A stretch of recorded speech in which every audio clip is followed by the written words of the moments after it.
বলেছেন যে এই বিষয়টাতেও কোনো সন্দেহ নেই। আল্লাহ তাআলা এমন এক জাত, এমন এক সত্তা, যিনি এই চ্যালেঞ্জ করার, এই গ্যারান্টি দেওয়ার কোনো প্রয়োজন পড়ে না। কারণ তিনি এমন এক জাত যার সমস্ত কথাই একজন মানুষের জন্য গ্যারান্টেড, যার সমস্ত শব্দই একজন মানুষের জন্য গ্যারান্টেড। এরপরেও আল্লাহ তাআলা গুরুত্ব বোঝানোর জন্যে, আরো বেশি হুঁশিয়ার হওয়ার জন্যে, আরো বেশি সতর্ক হওয়ার জন্যে আল্লাহ তাআলা কোথাও কোথাও চ্যালেঞ্জ করেছেন, কোথাও কোথাও আল্লাহ তাআলা শপথ করেছেন। যেমন সূরা আসর আমরা জানি, সেইখানে আল্লাহ তাআলা যুগের শপথ করে বলেছেন ওয়াল আসর, যুগের শপথ, জীবনের শপথ, সময়ের শপথ। ইন্নাল ইনসানা লাফি খুসর, আল্লাহ শপথ করে বলতেছেন নিশ্চয়ই মানুষ ক্ষতিগ্রস্ত, ক্ষতির মধ্যে নিমজ্জিত। এরপরে যে আল্লাহ তাআলা কারা ক্ষতি থেকে বাঁচতে পারবে বা কারা বাঁচতেছে তাদের সম্পর্কে আলোচনা করেছে। আজকে যে আয়াত আমরা তেলাওয়াত শুনলাম, 24 নম্বর পারার 13 নম্বর পৃষ্ঠার দ্বিতীয় আয়াত, এই আয়াতের মধ্যে আল্লাহ তাআলা, প্রথম আয়াত, এই আয়াতের মধ্যে আল্লাহ তাআলা কিয়ামত যে হবে, পুনরুত্থান যে হবে, আবার একটা জীবন যে আমাদের লাভ করতে হবে এবং এই জীবনের হিসাব বুঝিয়ে দিতে হবে, এই বিষয়ে আল্লাহ তাআলা গ্যারান্টি দিলেন লা রাইবা ফি, এই কথা বলে আল্লাহ তাআলা বলতেছেন ইন্নাস সাআতা আতিয়াতুল লা রাইবা ফিহা ওয়ালাকিন্না আকসারান নাসি লা ইউমিনুন। আল্লাহ বলতেছেন ইন্নাস সাআতা, নিশ্চয়ই কিয়ামত, আতিয়াতুন, আসবে, লা রাইবা ফিহা, এই ব্যাপারে কোনো সন্দেহ নাই। আল্লাহ তাআলা সন্দেহ নাই এই কথা বলার কোনো প্রয়োজন ছিল না। আল্লাহ শুধু এতটুকু বললেই হতো যে কিয়ামত হবে। কিন্তু এরপরেও আমাদেরকে আরেকটু সজাগ করার জন্য, সচেতন করার জন্য, হুঁশিয়ার করার জন্য আল্লাহ বললেন যে বান্দা, দুনিয়ার মধ্যে তুমি এই রং তামাশার মধ্যে পড়ে তোমার মনের মধ্যে উদাসীনতা আসতে পারে, তাই সুনিশ্চিত তুমি জেনে রেখো লা রাইবা ফিহা, আমার কোরআনের মধ্যে যেরকম সন্দেহ নেই, আমার কালামের মধ্যে যেরকম সন্দেহ নেই, সন্দেহের অবকাশ নেই, কিয়ামত যে আসবে এই বিষয়েও কোনো সন্দেহ নেই। কিন্তু এর পরের অংশে আল্লাহ তাআলা বলেন ওয়ালাকিন্না আকসারান নাসি লা ইউমিনুন, আল্লাহ বলেন কিন্তু মানুষের মাঝে অধিকাংশই এই বিষয়ে বিশ্বাস করে না। বলেন তো কেমন কথা হলো না? একজন অমুসলিমও তো এই কথা স্বীকার করে যে একদিন পৃথিবী ধ্বংস হবে, কিন্তু আল্লাহ তাআলা বলতেছেন মানুষের অধিকাংশই এটা বিশ্বাস করে না। তার মানে আল্লাহ বোঝাতে চাইলেন অনেক মানুষ দিনের অন্যান্য বিষয়কে মানে ঠিক, কিন্তু কিয়ামতের বিষয়টা আসলে সে এমন ভাবে এড়িয়ে যায় যেন সে মনে করে কিয়ামত হবেই না। এটা বোঝাতে চাইলেন আল্লাহ তাআলা। এখন আমার যেহেতু এই জিন্দেগি শেষ হবে, এই জিন্দেগির একটা শেষ আছে, পরিসমাপ্তি আছে, নির্দিষ্ট একটা সময় আমার বেঁধে দেয়া আছে, তাই এই সময়টা আমি কিভাবে কাজে লাগাবো, এই সময়টায় আমি আমার জীবনকে কিভাবে চালাবো, এই সময়টা আমি কিভাবে অতিক্রম করব, এই জন্য আল্লাহ তাআলা এই আমাদের সামনে 30 পারার একটা কোরআন আমাদের সামনে দিয়ে রেখেছেন। আর আল্লাহ রাসূল সাল্লাল্লাহু আলাইহি ওয়াসাল্লামের কাছ থেকে হাদিসের ভান্ডার আমরা পেয়েছি, এই দুইটা কোরআন এবং হাদিস, আর এরপর হচ্ছে সাহাবায়ে কেরামের জীবন আদর্শ, এই সবগুলো বিষয়কে সামনে রেখে আমাদের কর্তব্য হচ্ছে এই সময়টাকে কিভাবে কাজে লাগানো যায়। তো আজকে আমরা দুইটা পয়েন্ট নিয়ে আলোচনা করব, যেই পয়েন্টের ব্যাপারে আল্লাহ তাআলা দ্বিতীয় আয়াতের মধ্যে বলেছেন ওয়াকালা রাব্বুকুম উদউনি আস্তাজিব লাকুম। আল্লাহ বলেন তোমার রব বলেছেন, তোমাদের রব বলেছেন উদউনি, তোমরা আমাকে ডাকো, আস্তাজিব লাকুম, আমি তোমাদের ডাকে সাড়া দিব। আগের আয়াতের সঙ্গে পরের আয়াতের সম্পর্ক কি? যে যেই মানুষটা 40 বছর পরে এই আয়াতের তেলাওয়াত প্রথমবার শুনলো, যে অবশ্যই একদিন কিয়ামত হবে, অবশ্যই একদিন আমার কবরে যেতে হবে, অবশ্যই আমার একদিন আল্লাহর সামনে দাঁড়াতে হবে, ওই মানুষটা তো ভয় পাবে, আমি যে আমার পেছনের জিন্দিগির 40টা বছর নষ্ট করে আসলাম, আমি যে এই 40 বছরে একবারও মসজিদে গেলাম না, এই 40 বছরে আমি একবারও সম্পূর্ণ রোজাগুলো রাখলাম না, হিসাব করে গনে গনে আমি যে যাকাত আদায় করলাম না, হজ যে আমি ফরজ হওয়ার পরেও আদায় করলাম না, তো আমি আমার রবের সামনে দাঁড়ানোর পরে আমার জবাব কি হবে? আমার আল্লাহ যদি আমার এই পেছনের 40 বছর সম্পর্কে প্রশ্ন করেন যে বান্দা তোমার এই 40 বছর জিন্দিগির হায়াতের হিসাব আমার কাছে বুঝিয়ে দাও, তাহলে এর উত্তর আমার কাছে কি হবে? তাই আল্লাহ তাআলা এই আয়াতের মধ্যে বলে দিলেন, বোঝাতে চাইলেন যে বান্দা আমি আল্লাহ তোমার সাথে আছি, তোমার পেছনের এই 40 বছরের জন্য তুমি আমার কাছে চাও, আমি আল্লাহ তোমার এই পেছনের 40 বছরের জিন্দিগিটা শুধরে দেব। তাহলে আয়াতের সম্পর্কটা আমরা বুঝতে পেরেছি। তো আল্লাহ প্রথম বান্দাকে ভয় দেখালেন যে বান্দা তুমি যে এরকম সুস্থ একটা বডি নিয়ে চলাফেরা করতেছো, এরকম আরাম আয়েশে বিলাসিতায় তুমি জীবন কাটাচ্ছ, অচিরেই তোমার এই জীবনের আয়ু শেষ হবে, অচিরেই তোমার এই বিলাসিতার জিন্দিগি শেষ হবে, তোমার এই আয়েশ অচিরেই শেষ হবে, কিন্তু তোমার চলাফেরা দেখে মনে হয় যেন তুমি মরবেই না, যেন কিয়ামত হবেই না। তাই বান্দা যদি এই আয়াত পড়ার পরে বোঝে যে হ্যাঁ একদিন আমার এই আয়ু শেষ হবে, আমার এই জীবন একদিন ফুরিয়ে যাবে, তখন যেন বান্দা আল্লাহর কাছে চায়। তাই আল্লাহ বলে দিলেন, উদউনি আস্তাজিব লাকুম, তোমরা আমাকে ডাকো, আমি আল্লাহ তোমাদের ডাকে সাড়া দিব। এখন উলামায়ে কেরাম পদ্ধতি বের করেছেন যে আমি যে আল্লাহর কাছে চাইবো, এই চাওয়ার জন্য আমার কি করণীয়, এই বিষয়ে 2টা পয়েন্ট নিয়ে আজকে আলোচনা করব। এর মধ্যে প্রথম পয়েন্ট হচ্ছে নেক আমলের মাধ্যমে আল্লাহর কাছে চাওয়া। কিসের মাধ্যমে চাওয়া? নেক আমলের মাধ্যমে চাওয়া। অর্থাৎ তওবা করার পরে, আমি যেই বয়সে এসেই তওবা করলাম, এই তওবা পরবর্তী সময়টা নেক আমল করার মাধ্যমে আল্লাহ তাআলার কাছে পেছনের জিন্দিগির পাপ মুক্তির জন্য চাওয়া, পেছনের জিন্দিগির ভুল ত্রুটি ক্ষমা হওয়ার জন্য চাওয়া। আর 2 নাম্বার পয়েন্ট হচ্ছে একজন আরেকজনকে নিজের উপরে প্রাধান্য দেয়া, এর মাধ্যমে আল্লাহ তাআলার কাছে চাওয়া। এই 2টা পয়েন্ট নিয়ে আজকে আমরা আলোচনা করব। তাহলে প্রথম পয়েন্ট হচ্ছে নেক আমলের মাধ্যমে আল্লাহ তাআলার কাছে চাওয়া, যে আমি যেদিন থেকে তওবা করলাম এর পরের জিন্দিগিতে আমার যেন আর নামাজ না ছোটে, আমি যেই দিন থেকে হাত তুলে বললাম, ওয়াদা করলাম আর জীবনে নামাজ ছাড়বো না, এরপর থেকে যেন আমার আর কোনোদিন ফজর না ছোটে, জোহর যেন আমার না ছোটে, আসর যেন আমার না ছোটে, মাগরিব যেন আমার না ছোটে, এশা যেন আমার না ছোটে, হারাম যেন আমার পেটের মধ্যে না যায়, হালাল যেন আমি ভক্ষণ করি, আমি যেন কারো হক নষ্ট না করি। এই সবগুলোই হচ্ছে নেক আমল। এই প্রত্যেকটা নেক আমল করব, নেক আমলের জন্য শুকরিয়া আদায় করব, আর পাশাপাশি আল্লাহর কাছে চাইবো, আল্লাহ এই নেক আমলের উসিলায় আমার এই পেছনের জিন্দিগিটা আপনি কবুল করে নেন। এটা হচ্ছে 1 নাম্বার পয়েন্ট। আর 2 নাম্বার পয়েন্ট হচ্ছে যেইভাবে আমরা আল্লাহর কাছে চাইতে পারি, দ্বিতীয়টা হচ্ছে অন্যকে নিজের উপর প্রাধান্য দেয়া, অন্যকে নিজের উপর প্রাধান্য দেয়া। প্রথম পয়েন্ট থেকে আলোচনা করব, দ্বিতীয় পয়েন্টে একটু খোলাসা করে। বর্তমান সময়ে যত বিশৃঙ্খলা, যত ঝগড়া, যত ফাসাদ, যত মন কালাকালি, যত দূরত্ব, এর পেছনে অন্যতম একটি কারণ আমি অপর ভাইকে আমার নিজের উপর প্রাধান্য দিতে পারি না, আমার মনকে এটা বোঝাতেই পারি না যে ওই লোকটা আমার চেয়ে ভালো, বরং আমি আর আপনি হিসাব মিলাই আমি তার থেকে কোন কোন দিক দিয়ে ভালো।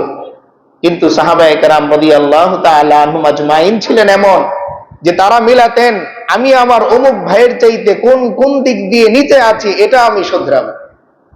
চেতনার পার্থক্য। আজকে এই যে এই জেনারেশন, যেই জেনারেশন আমরা যুবক জেনারেশন পাচ্ছি, তাদের সাথে মুরব্বীদের গ্যাপ কোথায়?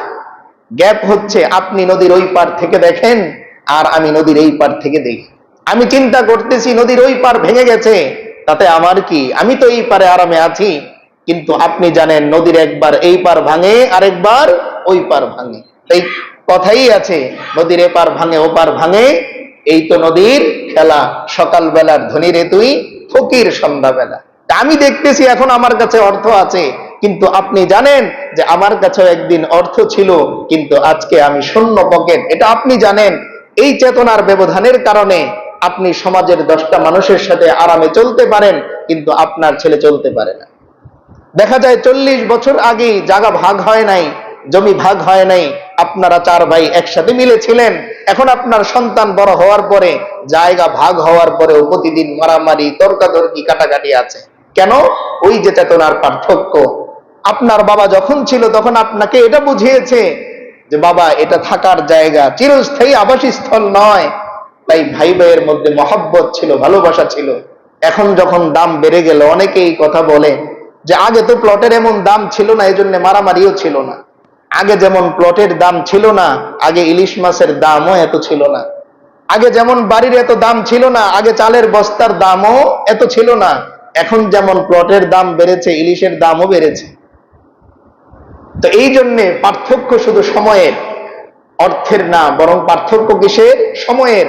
আর সবচাইতে বড় পার্থক্য হচ্ছে চেতনার। আগে আমাদের বাবা, আমাদের দাদা যেইভাবে চিন্তা করতেন, আমরা ওইভাবে আর চিন্তা করতে পারি না। দেখা যায় ঝগড়াটা এমন পর্যায়ে চলে যায় যেন মনে হয় এটা আমার কবরের জমি, এখান থেকে যদি 1 ইঞ্চি আমার ছুটে যায় তাহলে আমার কবরের জমিটা ছুটে যাবে। অথচ এই জমির মালিকের পরিবর্তন দিয়েই তো পৃথিবী চলতেছে। বাড়ির পর বাড়ি পড়ে রচ্ছে, কিন্তু মালিক চলে যাচ্ছে। তো এই জন্য অন্যকে নিজের উপর প্রাধান্য দেয়া, যেটা সাহাবায়ে কেরাম রাদিয়াল্লাহু তাআলা আনহুম আজমাইনদের করছে। তো এই 2টা পয়েন্ট নিয়ে আমরা আলোচনা করব। প্রথম পয়েন্টে আল্লাহ রাসূল সাল্লাল্লাহু আলাইহি ওয়াসাল্লাম যখনই দোয়া করতেন, ইস্তেগফার করতেন, দেখেন নবীদের কোনো গুনাহ নাই, নবীদের কি নাই? কোনো গুনাহ নাই। সমস্ত নবীরা মাসুম, সমস্ত নবীরা মাসুম। বাংলায় আমরা এই কথাটা ব্যবহার করি, এই শব্দটা ব্যবহার করি যে মাসুম বাচ্চা। মাসুম মানে, এই মাসুম শব্দটা আরবি থেকে আসছে। মাসুম শব্দের অর্থ হচ্ছে যিনি আল্লাহর পক্ষ থেকে প্রটেক্ট পাওয়া, যার মধ্যে গুনাহ করার ফিতরতি আল্লাহ তাআলা দেন নাই। তো সমস্ত নবীরা মাসুম, সমস্ত নবীরা মাসুম, তাদের কোনো গুনাহ নাই।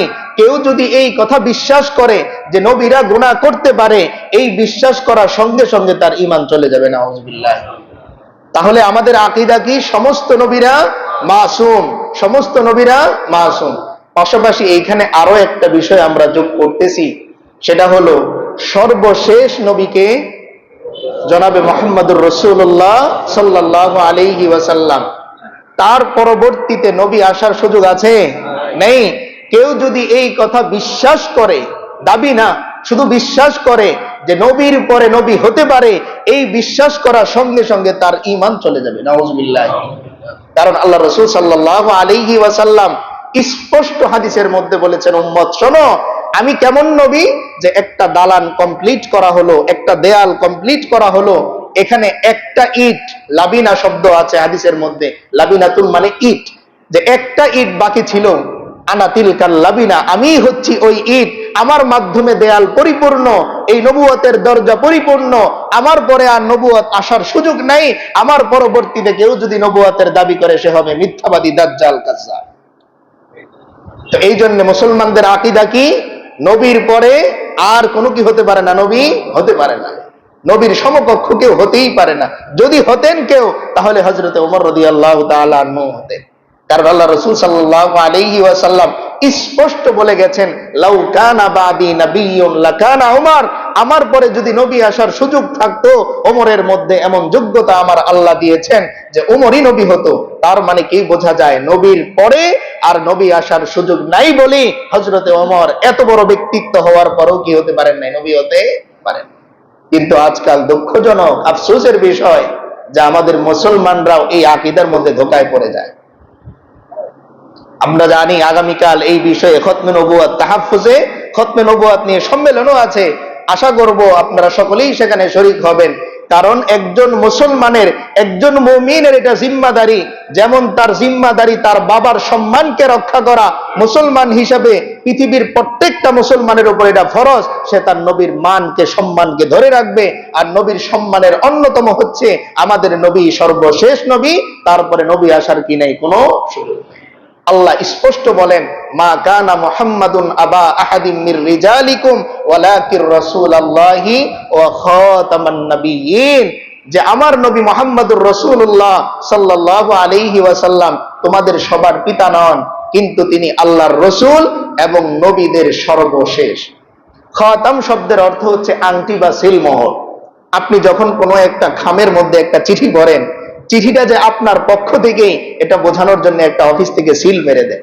এখন সিল মারার দ্বারা উদ্দেশ্য কি? এই খামের মধ্যে নতুন করে আর কি করা যাবে না, কোনো কিছু যোগ করা যাবে না। আল্লাহ বলতেছেন, আমি আমার হাবিবকে পাঠানোর মাধ্যমে নবুয়তের দরজা এরকম তালা মেরে দিয়েছি, সিল মেরে দিয়েছি, এরপরে আর কি আসার সুযোগ নেই, নবী আসার সুযোগ নেই। কিন্তু আজকাল দুঃখজনক ভাবে একটা ফিরকা, কাদিয়ানি ফিরকা আমাদের মধ্যে কাজ করতেছে, যে নবীর পরেও কি আছে? নবী আছে। তো আল্লাহ তাআলা আমাদেরকে এই আকীদা থেকে হেফাজত করুক, এবং এই তাহফুজে খতমে নবুয়ত শুধু আলেমদের দায়িত্ব না। আমরা অনেকে মনে করি যে এই বিষয় নিয়ে উলামায়ে কেরাম সম্মেলন করবে, উলামায়ে কেরাম দেখবে না। আমি একজন মুসলমান হিসাবে আমার উপরও এটা দায়িত্ব, আমি আমার নবীর বিন্দু পরিমাণ মানহানি হয় এটা আমি কি করব না, সহ্য করব না। সাহাবায়ে কেরাম রাদিয়াল্লাহু তাআলা আনহুম আজমাইন এমনই ছিলেন, আর এটাই হচ্ছে ঈমান। তো যাই হোক, আমরা আল্লাহর কাছে চাওয়ার দুইটা পয়েন্ট নিয়ে আলোচনা করবো। এর মধ্যে প্রথম পয়েন্ট কি ছিল? নেক আমলের মাধ্যমে আল্লাহ তাআলার কাছে চাও। এই বিষয়ে বনি ইসরাইলের 3 ব্যক্তির ঘটনা নিয়ে আসা হয়েছে, যে কিভাবে আল্লাহ তাআলার কাছে নেক আমলের মাধ্যমে আল্লাহর কাছে আমরা চাইব। তো বনি ইসরাইলের 3 ব্যক্তি একদিন বের হয়েছেন কোথাও যাওয়ার জন্য, সফর করবেন। তো রওনা হয়েছেন, পরে কিছু দূর যাওয়ার পরেই বৃষ্টি শুরু হলো। দেখেন, প্রত্যেকটা ঘটনা বলা হয় মূলত পূর্বে থেকে শিক্ষা নেয়ার জন্য। আল্লাহ তাআলা কোরআনে কারীমের মধ্যে বলেন, ফাজআলনাহা নাকালাল লিমা বাইনা ইয়াদাইহা ওয়া মা খালফাহা। যেখানেই আল্লাহ তাআলা কোন জাতিকে শিক্ষা দিয়েছেন, শাস্তি দিয়েছেন, সঙ্গে সঙ্গে এই কথা বলে দিয়েছেন যে আমি এটা করেছি পূর্ববর্তী এবং পরবর্তীদের শিক্ষার জন্য। নেক আমল আমরা কিভাবে করব? তো ওই 3 ব্যক্তি যখন সফর শুরু করলো, কিছু দূর যাওয়ার পরেই ঝড় শুরু হলো, বৃষ্টি শুরু হলো। এবার ওই 3 লোক গিয়ে গুহার মধ্যে ঢুকলো, যান বাঁচাতে হবে। তো ঝড় বৃষ্টি শুরু হওয়ার পরে গুহার মধ্যে যেয়ে ঢুকছে। এখন কিছু সময় যাওয়ার পরেই গুহার যে মুখটা আছে, যেটা দিয়ে তারা প্রবেশ করেছে, এই প্রবেশ পথের মধ্যে একটা বড় পাথর আটকে গেছে। এখন বৃষ্টি যখন থেমেছে, তারা সেখান থেকে বের হবে। এখন বের হওয়ার আর কোনো উপায় নেই। তারা 3 জন যুবক মানুষ চেষ্টা করতেছে বারবার, কোনো সুযোগ নেই। তো শেষে 3 জন মিলে পরামর্শ করলো যে এখন তো আর কোনো মানুষের সাহায্য পাওয়া সম্ভব না, গুহার মধ্যে আছে, আবার প্রবেশ পথের মধ্যে বড় একটা পাথর আটকে আছে, ভেতর থেকে ডাক দিলেও তো কেউ শুনবে না, মরুভূমির মধ্যে। তো তারা চিন্তা করলো যে আমরা আমাদের নবীদের থেকে শুনেছি যে আল্লাহ তাআলার কাছে নেক আমলের মাধ্যমে যদি চাওয়া হয়, তাহলে আল্লাহ তাআলা সেই দোয়া কি করেন? কবুল করেন। তো এবার 3 জন মিলে পরামর্শ করতেছে যে আমরা আমাদের জীবনের নেক আমলগুলোর কথা মনে করি, কে কোন নেক আমল করেছি, আর এর মাধ্যমে আল্লাহ তাআলার কাছে চাই, তাহলে আশা করা যায় আল্লাহ তাআলা আমাদের কি করবেন? সাহায্য করবেন। তো 3 জনের মধ্যে প্রথম যেই ব্যক্তি, এই প্রথম ব্যক্তি বলতেছে যে আমার একটা নেক আমলের কথা মনে পড়ে। কি নেক আমল? তিনি বলতেছেন আল্লাহর কাছে দোয়া ধরে যে আল্লাহ, আমার কিছু বকরি ছিল, কোথাও আছে উট ছিল, তো এগুলো আমি চড়াতাম। সন্ধ্যায় যখন আমি বাড়ি ফিরতাম, তো আমি আমার সন্তান ছিল, পরিবার ছিল, তাদের আগে আমার বাবা এবং মাকে সেগুলোর দুধ দহন করে আমি খাওয়াতাম। তো এক রাত্রে তিনি দুধ নিয়ে আসলেন, এসে দেখলেন যে তার বাবা এবং মা 2 জনই ক্লান্ত শরীরে ঘুমিয়ে গেছে। তো তিনি সারা রাত এই দুধ নিয়ে দাঁড়িয়ে থাকলেন। ওদিকে তার সন্তান, তার পরিবার তারা রয়েছে, কিন্তু তিনি দুধ নিয়ে দাঁড়িয়ে থাকলেন কার জন্য? বাবা এবং মায়ের জন্য। যে এটা তার পণ ছিল যে আমি আমার পশুর দুধ প্রথমে কাকে খাওয়াবো? বাবা এবং মাকে খাওয়াবো। দেখেন, বনি ইসরাইলের আমলের। বর্তমান সময়ে হলে আমরা ঘরে ঢোকার পরে কি করি? আগে নিজের সন্তানের কপালে চুমু খেয়ে যেই বাহির থেকে জিনিসটা এনেছে এটা তার হাতে দিয়ে দিই। আর ওই সময়ের বনি ইসরাইলের তাদের সভ্যতা এটা, যে তিনি পণ করেছিলেন আমি আমার দুধ দহন করে বাড়ি ফেরার পর সর্বপ্রথম এই দুধ মুখে দিব কার? বাবা এবং মায়ের।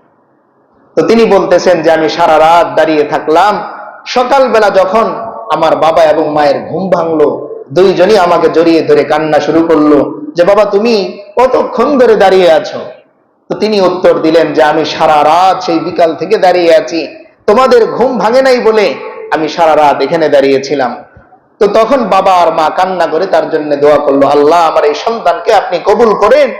তখন ওই লোক বলতেছে, আল্লাহ আমি যদি এই আমল আপনার সন্তুষ্টির জন্য করে থাকি তাহলে এই ওসিলায় আপনি পাথরটা সরিয়ে দেন।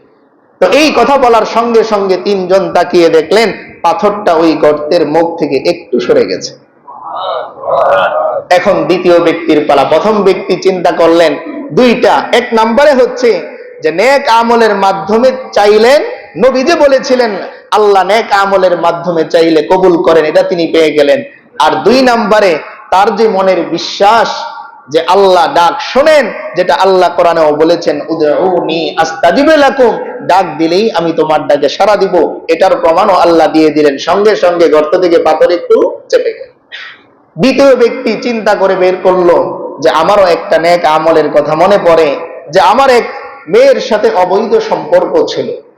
তো একদিন যখন আমরা অন্যায় কাজে লিপ্ত হব, এমন সময় ওই মেয়ে বলল ইত্তাকিল্লাহ, তুমি আল্লাহকে ভয় করো। তিনি বলতেছেন এমন একটা জায়গায় আমরা ছিলাম যেই জায়গায় আমি চাইলেই সেই অসৎ কর্ম করতে পারতাম, কিন্তু একমাত্র আল্লাহ তাআলার ভয়ে আমরা দুইজন আলাদা হয়ে গেলাম। তাই তিনি ডাক দিয়ে বললেন, আল্লাহ আমি এই কাজ যদি আপনার সন্তুষ্টির জন্য করে থাকি, আমার এই আমলটা যদি ইখলাসের সাথে হয়ে থাকে, এই ওসিলায় আপনি পাথরটা সরিয়ে দেন। তাকিয়ে দেখলেন পাথরটা আরে একটু সরে গেছে। যুবক কোন আমলের? বনি ইসরাইলের। তিনিও আল্লাহর ভয় দিলের মধ্যে আসার কারণে সঙ্গে সঙ্গে অন্যায় কাজ থেকে ফেরত আসলেন। একটু চিন্তা করেন তো যে বর্তমান সময়ে আমি আর আপনি গুনাহ থেকে কি এই আল্লাহর ভয়ে বাঁচতে পারি কিনা? মনে মনে আসে আমি অবৈধভাবে কোনো একটা কাজ করতেছি, তখনও মনের মধ্যে আসেই না যে আল্লাহ যে এই কাজ দেখতেছেন, আমি আমার কাজ করেই যাচ্ছি। নামাজ আমার আছে, আবার অন্যায় কাজও আমার আছে, অন্যের হক নষ্ট করাও আমার আছে। তো দুই নাম্বার যুবকের কি আমল ছিল? যে অবৈধ সম্পর্ক সুযোগ ছিল, কিন্তু এরপরও একমাত্র কার ভয়ে ফিরে আসলেন? আল্লাহর ভয়ে ফেরত আসলেন। এই দোহাই যখন দিলেন তো পাথরটা আরে একটু সরে গেল। তৃতীয় যেই ব্যক্তি, সেই ব্যক্তির আমলটা আরো চমৎকার, যেটা বর্তমান সময়ে আমাদের জন্য খুবই জরুরি। তিনি বলতেছেন, আল্লাহ আমি একবার আমার ফসলের জন্য একজন শ্রমিককে নিলাম কাজের জন্য।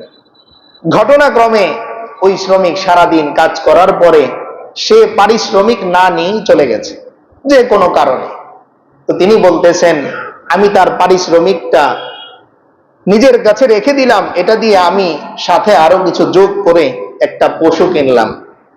কেউ বলেছেন দম্বা, কেউ বলেছেন উট, যেটাই তিনি কিনছেন। তো দিনের পর দিন যায়, তিনি শুধু অপেক্ষা করেন কবে ওই শ্রমিক আসবে আর তার এই পাওনা টাকা তিনি বুঝিয়ে দিবেন। দেখেন বর্তমান সময়ে ওই মানুষ কোথায় পাবেন আপনি? যে একজন মানুষ তার কাছে আপনি পাওনা পান, টাকা পান, আর তিনি টাকা নিয়ে আপনার পেছনে ঘুরে। বর্তমান সময়ে দেখা যায় দোকানদার আপনার কাছে 10 টাকা পায়, 20 টাকা পায়, দোকানদার আপনার বাসায় যেতে হয়, আর এই লোক ওই শ্রমিকের টাকা নিয়ে নিয়ে ঘোরেন আর ওই লোককে খোঁজেন যে কোথায় ওই লোককে পাবেন আর তার পাওনাটা বুঝিয়ে দিন। আমাদের মধ্যেও এটা আসবে যদি একটা জিনিস আমরা অবলম্বন করতে পারি আর বিশ্বাস করি। আল্লাহর হাবিব সাল্লাল্লাহু আলাইহি ওয়াসাল্লাম বলেন, আল্লাহ তাআলা বান্দার সমস্ত গুনাহ মাফ করেন, শুধুমাত্র বান্দার হক মাফ করা ছাড়া। সব আল্লাহ মাফ করবেন, কিন্তু কি মাফ করবেন না? বান্দার হক মাফ করবেন। আপনি রিকশাওয়ালার 25 টাকা ভাড়া 20 টাকা দিয়ে 5 টাকা দিলেন না, তার থেকে ক্ষমাও নিলেন না, এই 5 টাকা হাসরের ময়দানে বুঝিয়ে দিয়ে এরপর আপনার জান্নাতে যেতে হবে, শুধু এই ঋণটা পরিশোধ করে। কিন্তু মনে রাখবেন, আমরা মনে রাখবো এই কথা, হাসরের ময়দানে টাকা নাই, টাকা চলবে না, দিন আর চলবে না। ওই দিন এই 5 টাকার জন্য 5 কোটি টাকার আমল আমার দিয়ে যেতে হবে। নাউজুবিল্লাহি মিন যালিক। এই জন্য বান্দার হকের ব্যাপারে খুব সতর্ক থাকবো। আমরা অনেক সময় দেখা যায় দোকান থেকে বাকি নেই, আমার কাছে লেখা নাই, আমার ছেলেরা যে আমার মৃত্যুর পরে পাওনাটা বুঝিয়ে দিবে এর গ্যারান্টি নাই। এমন অহরহ হয়, হাজারো আপনি ঘটনা সমাজের মধ্যে পাবেন যে বাবার সাথে লক্ষ টাকার লেনদেন, তার বাবা মারা যাওয়ার পর সন্তান বলে বাবার কবরের কাছে যান, তিনি খেয়েছেন তার থেকে নেন, আমরা এই বিষয়ে জানি না। এই জন্যে মরতে হবে যেহেতু আমার, তাই পাওনা পরিশোধ করব আমি। আমার সন্তানের জন্য এই বোঝা আমি রেখে যাব না। কে জানে আমার সন্তান আমার এই ঋণ পরিশোধ করবে কিনা, কিন্তু ভোগ করতে হবে কার? আমার। আমার টাকাই তারা ভোগ করবে, কিন্তু আমি জাহান্নামে চলে যাব এই বান্দার হকের কারণে। এই জন্য এই বিষয়টা যেন আমরা সতর্ক থাকি। কাউকে 2 টাকা ইচ্ছা করে যেন আমরা কম না দিই। ভাঙতি নাই তো তার থেকে ক্ষমা নেন, যে আমার কাছে নাই, যদি সে ক্ষমা করে তো আপনি ক্ষমা পেলেন, আর যদি ক্ষমা না করে তো 2 টাকার জন্য ধরা খাবে। এই জন্য দেখা যায় অনেক সময় কথা আসতেছে এই জন্য বলা, যে আমরা কোথাও ট্রেনে উঠলাম, টিকিটটা কাটি নেই, চিন্তা করলাম উঠে কাটবো, এরপরে আর কাউকে পেলাম না, কাটলাম না, আমি আমার বাড়িতে চলে আসছি। এই যে আমি বিনা টাকায় বিনা ভাড়ায় চলে আসলাম, এইখানে পুরো দেশের মানুষের হক, এখানে নির্দিষ্ট কারো হক নেই, এটা আরো জটিল। এখানে পুরো রাষ্ট্রের হক, সমস্ত মানুষের হক, এখানে একজন দিনমজুরেরও হক আছে। তাই উচিত হচ্ছে ওই সমপরিমাণ টাকা দিয়ে আপনি একটা টিকিট কেটে ছেড়ে ফেলে দেন, এই টাকাটা রাষ্ট্রীয় কোষাগারে চলে গেল। এই জন্যে ভাড়া ছাড়া আমরা গাড়িতেও কি করব না, যাতায়াত করব না। আবার অনেক সময় হয় ভাড়া না ফুরিয়ে রিক্সায় উঠে গেলাম, 20 টাকার ভাড়া, আমি 10 টাকা দিয়ে চলে যাচ্ছি। এখন সে আরেকবার যখন চাচ্ছে, আমি ক্ষমতার বলে আর দিলাম না, তারে তো আমি বুঝিয়ে দিলাম, কিন্তু আল্লাহর আদালতে বোঝানোর কোনো সুযোগ নেই। এজন্য আমার আপনার দ্বারা কারো যেন একটা টাকার হকও নষ্ট না হয়, এই দিকটা আমরা খেয়াল রাখবো। তিনি বলতেছেন যে আমি ওই টাকা নিয়ে নিয়ে ঘুরি। অনেক বছর পরে একদিন ওই শ্রমিকের দেখা তিনি পেলেন, পাওয়ার পরে তাকে ডেকে নিয়ে আসলেন বাড়িতে। তো ওই শ্রমিক নিজেই ভুলে গেছে সে যে তার কাছে কি পায়, টাকা পায়। তো নিয়ে আসার পরে বলতেছে, ভাই এই যে বিশাল পশুর পাল দেখো, এই সব তোমার। এখন ওই লোক বলতেছে, ভাই আমার সাথে ঠাট্টা করেন, আপনার কাছে পাও না পাই এটাই তো আমার মনে নাই, আবার আপনি বলতেছেন এই বিশাল পশুর পাল আমার। তো ওই লোক বলতেছে, ভাই আপনি এত বছর আগে আমার কাছে এত টাকা পেতেন, আমি ওই টাকাটা দিয়ে একটা পশু ক্রয় করেছিলাম, আপনার ওই পশু থেকেই এত পশু হয়েছে, এখানে আমার বিন্দু পরিমাণ কোনো হক নেই, আপনি এই পশুর পাল নিয়ে যান। তখন তিনি বললেন, আল্লাহ আমার এই আমলটা যদি আপনার জন্য হয়ে থাকে, ইখলাসের সাথে যদি হয়ে থাকে, এই ওসিলায় আপনি পাথরটা সরিয়ে দেন। এই কথা বলার সঙ্গে সঙ্গে পুরো পাথরটাই গুহার মুখ থেকে সরে গেছে, 3 জন নিরাপদে সেখান থেকে বের হয়।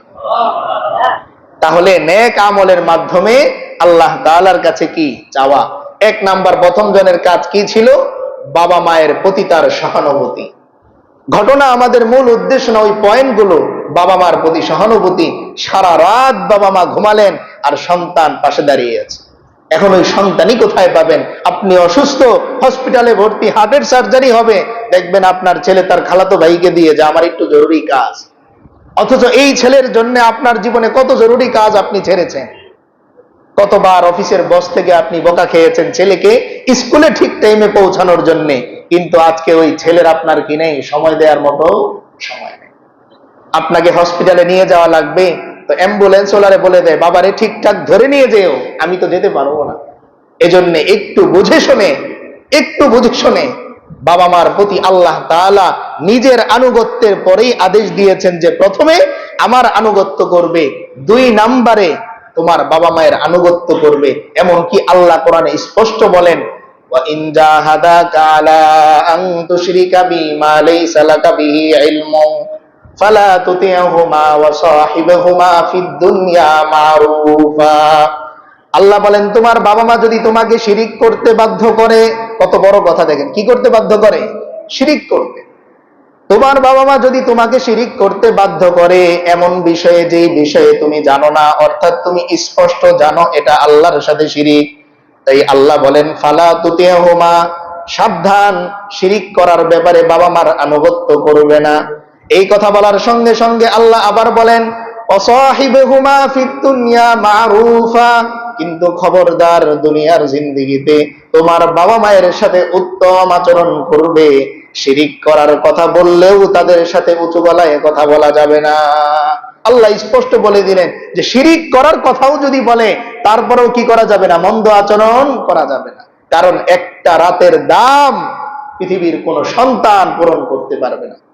এজন্য আম্মা জান আয়েশা রাদিয়াল্লাহু তাআলা আনহা একদিন আল্লাহ রাসূল সাল্লাল্লাহু আলাইহি ওয়াসাল্লামকে জিজ্ঞেস করলেন আকাশের দিকে তাকিয়ে, ইয়া রাসূলুল্লাহ, আসমানে যত তারকা দেখা যায়, কত কোটি কোটি তারকা আল্লাহ সৃষ্টি করেছেন, এই সমস্ত তারকার সমান কি কারো আমল আছে? আল্লাহ রাসূল সাল্লাল্লাহু আলাইহি ওয়াসাল্লাম বললেন, হ্যাঁ, উমরের আমল আছে। আম্মা জান আয়েশা রাদিয়াল্লাহু তাআলা আনহার মনটাই একটু খারাপ হলো। তিনি মনে মনে ভেবেছিলেন যে তার বাবা অর্থাৎ হযরতে আবু বকর রাদিয়াল্লাহু তাআলা আনহুর কথা হয়তো বলবেন। তো আল্লাহ রাসূল সাল্লাল্লাহু আলাইহি ওয়াসাল্লাম বলেন, আয়েশা, তোমার মন খারাপ? তো তিনি কিছু বলেন না। তখন তিনি বললেন যে ওমরের সারা জিন্দেগীর আমল আর আবু বকরের আমার সাথে গুহার ওই হিজরতের রাতের এক রাতের আমল, তার এই এক রাতের আমল ওমরের সারা জীবনের আমলের চাইতে বেশি। এই জন্য হযরতে ওমর রাদিয়াল্লাহু তাআলা আনহু প্রায় সময় এই কথা বলতেন, ভাই আবু বকর, আপনি আমার পুরো জিন্দেগীর আমল নিয়ে যান, আপনার ওই রাতের আমলটুকু আমাকে দিয়ে দেন, এই কথা বলতেন। তাহলে বাবা মার প্রতি সদাচার, বর্তমান সময়ে এই বিষয়টাতে আমরা সব চাইতে বেশি অবহেলার শিকার হই। আমি যেন ভুলেই যাই যে আমি একদিন ছোট ছিলাম। এই জন্য মাঝে মাঝে আমি আমার নিজের মাকে বাবাকে বলি যে সন্তান হওয়ার পরে এখন বুঝতেছি যে আপনারা আমার জন্য কতটুকু কষ্ট করছেন। দেখা যায় রাত্রে 3টা বাজে, 2:30 বাজে, সফর শেষ করে আসি আলোচনা করে ক্লান্ত, কিন্তু এসে যখন দেখি সন্তান ঘুমায় নাই, মনে হয় যে এখন রাত 8টা বাজে, তারা নিয়ে সারা রাত বসে।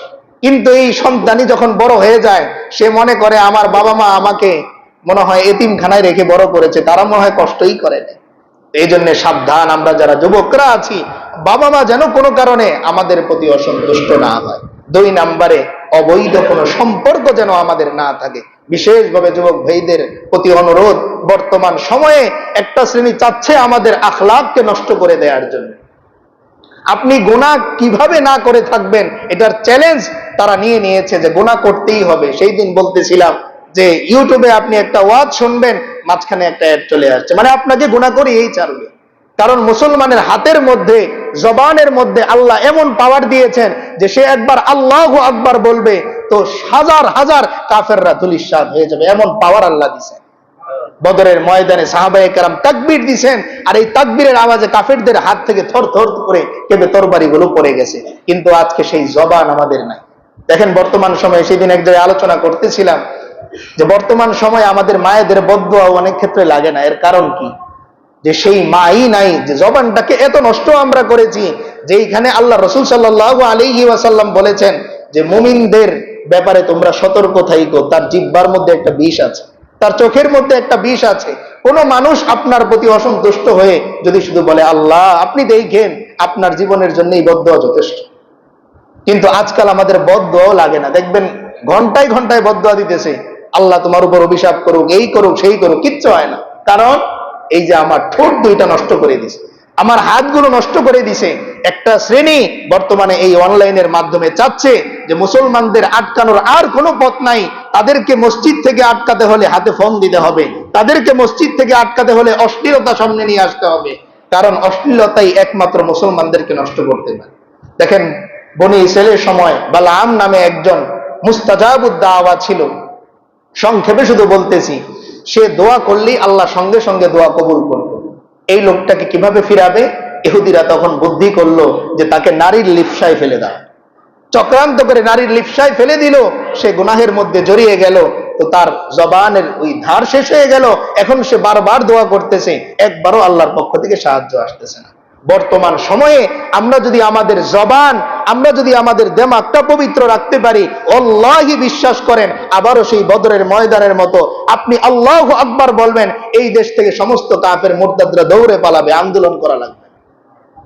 কিন্তু সেই জবান লাগবে, আর সেই জবান নষ্ট করার জন্য আজকে এই অশ্লীলতার সয়লাব। এই জন্য অনুরোধ, এই ধরনের অশ্লীলতা থেকে আমরা বেঁচে থাকি। আর 3 নম্বরে যেটা বলেছিলাম সেটা হচ্ছে বান্দার হকের ব্যাপারে কি হওয়া? সতর্ক হওয়া। 2 নম্বর পয়েন্ট যেটা, সেটা আল্লাহ তাআলা বলেন, والذين تبوأوا الدار والإيمان من قبلهم يحبون من هاجر إليهم ولا يجدون في صدورهم حاجة مما أوتوا ويؤثرون على أنفسهم ولو كان بهم خصاصة। আল্লাহ তাআলা সাহাবায়ে কেরামের বৈশিষ্ট্য বর্ণনা করেন। আয়াতের শেষ অংশে যে আল্লাহ বলেন ওয়ায়ুসিরুনা আলা আনফুসিহিম, সাহাবীদের একটা আদর্শ হচ্ছে নিজেদের উপর অন্যকে প্রাধান্য দেয়। ওয়ালাউ কানা বিহিম খাসাসা, যদিও তাদের প্রয়োজন থাকে। কেমন প্রাধান্য দেয়? হযরতে আবু জাহাম ইবনে হুযাইফা, কি নাম? আবু জাহম ইবনে হুযাইফা। তিনি বলেন, ইয়ারমুক যুদ্ধে আমি একটা পানির পাত্র নিলাম, আমার চাচাতো ভাই যুদ্ধে আহত হয়েছে। খবর পেলাম আমার চাচাতো ভাই আহত হয়েছে, তাই পানির একটা পেয়ালা নিয়ে আমি দৌড় দিলাম। ইয়ারমুকের ময়দানে গিয়ে দেখলাম আমার চাচাতো ভাই কাতরাচ্ছে, আহত অবস্থায়, শরীরের মধ্যে ক্ষতের দাগ দেখা যায়। তাকে আমি পানি সাধলাম, ও আমার ভাই, এই যে তোমার জন্য আমি পানি নিয়ে আসছি। আমার চাচাতো ভাই ওই মুহূর্তে যখন সে পানি মুখের মধ্যে নিবে, পাশ থেকে আহ শব্দ সে শুনে বলল, পানি আমাকে নয়, আগে আমার ভাইয়ের কাছে নিয়ে যাও। তো ওই সাহাবী বলতেছেন, আবু জাহাম বলতেছেন, তখন আমি তার থেকে পানির পেয়ালাটা নিলাম, তাকিয়ে দেখলাম আমার চাচাতো ভাই পানির জন্য ছটফট করতেছে, শরীরটা তার ক্ষত বিক্ষত, রক্তক্ষরণ হচ্ছে। পাশের ওই আওয়াজওয়ালা ব্যক্তির কাছে আমি চলে গেলাম, তাকে যে বললাম, ও ভাই, তোমার পানির প্রয়োজন আছে কিনা? তিনি বললেন, হ্যাঁ, আমার পানি পিপাসা পেয়েছে, দাও, পানির পেয়ালাটা আমার কাছে দাও। তিনি যখন ঠোঁটের কাছে পানি নিলেন, পাশ থেকে আওয়াজ শুনেন আরেকজন আহ করে উঠেছে। তিনি বললেন, ও আমার ভাই, পানির পেয়ালাটা আমার কাছে নিয়ে যাও, আগে ওই ভাইকে দাও। ওই আবু জাহাম বলতেছে, পানির পেয়ালাটা আমি তার হাত থেকে নিলাম, সামনে গেলাম, যিনি আহ বলতেছেন তার কাছে নিয়ে গেলাম। গিয়ে দেখলাম ওই লোকটা দুনিয়ায় নাই, দুনিয়া থেকে বিদায় হয়ে গেছে। এবার আমি দ্বিতীয় ব্যক্তির কাছে গেলাম, যিনি আমাকে ফিরিয়ে দিয়েছিলেন। গিয়ে দেখলাম তিনিও দুনিয়া থেকে বিদায় হয়ে গেছেন। এবার আমার মাথায় আসলো আমার চাচাতো ভাই, যিনি আমাকে পর্যায়ক্রমে একের পর এক ফেরত দিলেন। তিনি বলেন, আমি যখন আমার চাচাতো ভাইয়ের কাছে গেলাম, গিয়ে দেখি তার জিহ্বাটা বের হয়ে গেছে, তিনিও দুনিয়া থেকে বিদায় হয়ে গেছে। পানি খেয়েছেন কেউ? কেউ পানি খান নাই। তিনি বলতেছেন যে আমার চাচাতো ভাইয়ের কাছে পেয়ালাটা দিলাম, তিনি বলতেছেন, না, আমার চাইতে আমার পাশের ভাইয়ের জরুরত বেশি। সময়টা কখন? সময়টা কখন? মৃত্যুর অন্তিম মুহূর্ত। যেই অন্তিম মুহূর্তে একজন মানুষ পানির মতো যাই দেখে সব তার খেতে ইচ্ছা করে, সেটা কি পবিত্র না অপবিত্র এই সেন্সই তার থাকে না। ওই মুহূর্তেও পাশ থেকে আহ শব্দ শুনে তিনি ছেড়ে দিলেন, বললেন, না, আমার চাইতে আমার ভাইয়ের তৃষ্ণা বেশি, তার কাছে নিয়ে যাও। এই দ্বিতীয় ব্যক্তি, তিনি যখন আহ শব্দ পাশে শুনলেন, তিনি বললেন, আমার চাইতে আমার ভাইয়ের প্রয়োজন বেশি, তার কাছে নিয়ে যাও। ওই সাহাবী বলতেছে যে এই কষ্ট আমি কোনোদিন ভুলতে পারবো না, যে একে একে তিনটা মানুষ পানির তৃষ্ণায় দুনিয়া ছেড়ে চলে গেল, কিন্তু একজনও মুখের মধ্যে পানি দিল না। কেন? যে আমার চাইতে আমার ভাইয়ের প্রয়োজন বেশি। এই মানুষ যেই সমাজের মধ্যে থাকবে, ওই সমাজে বিচারের কাঠগড়ার প্রয়োজনই পড়বে না। সময় নেই, নয়তো বলতাম কেমন আল্লাহ রাসূল সাল্লাল্লাহু আলাইহি ওয়াসাল্লাম ব্যক্তি তৈরি করেছিলেন, যে নিজেরা এসে অভিযোগ করে, আমি অপরাধ করছি, আমাকে শাস্তি দেন। আজকাল তো আসামিকে খুঁজে বের করতে হয়, আর ওই সময়ে আসামিরা নিজেরা এসে ধরা দিত, ইয়া রাসূলুল্লাহ, আমি অপরাধ করেছি, আমি চাই না আমার রবের সামনে অপরাধী হিসেবে দাঁড়াতে, এই যে আমি উপস্থিত, আমাকে সাজা দেন, আমাকে শাস্তি দেন। কেন? ওই যে মন তৈরি করে ফেলেছিলেন। তো এই জন্যে সেই মন যদি আমরা তৈরি করতে পারি, সমাজের মধ্যে অশৃঙ্খলা বিশৃঙ্খলা কিচ্ছু থাকবে না, শান্তি আবার ফেরত আসবে। শান্তি আমার আর আপনার হাতের কামাই, যেমন নাকি অশান্তি আমার আপনার হাতের কামাই। আল্লাহ স্পষ্ট বলেন, যাহারাল ফাসাদু ফিল বাররি ওয়াল বাহর, জমিনের মধ্যে যে অন্যায় দেখা দেয়, বিশৃঙ্খলা দেখা দেয়, এগুলো তোমার হাতের কামাই। অর্থাৎ আমরা যদি ঠিক হয়ে যাই, দুনিয়ায় আবার কি হবে? শান্তি।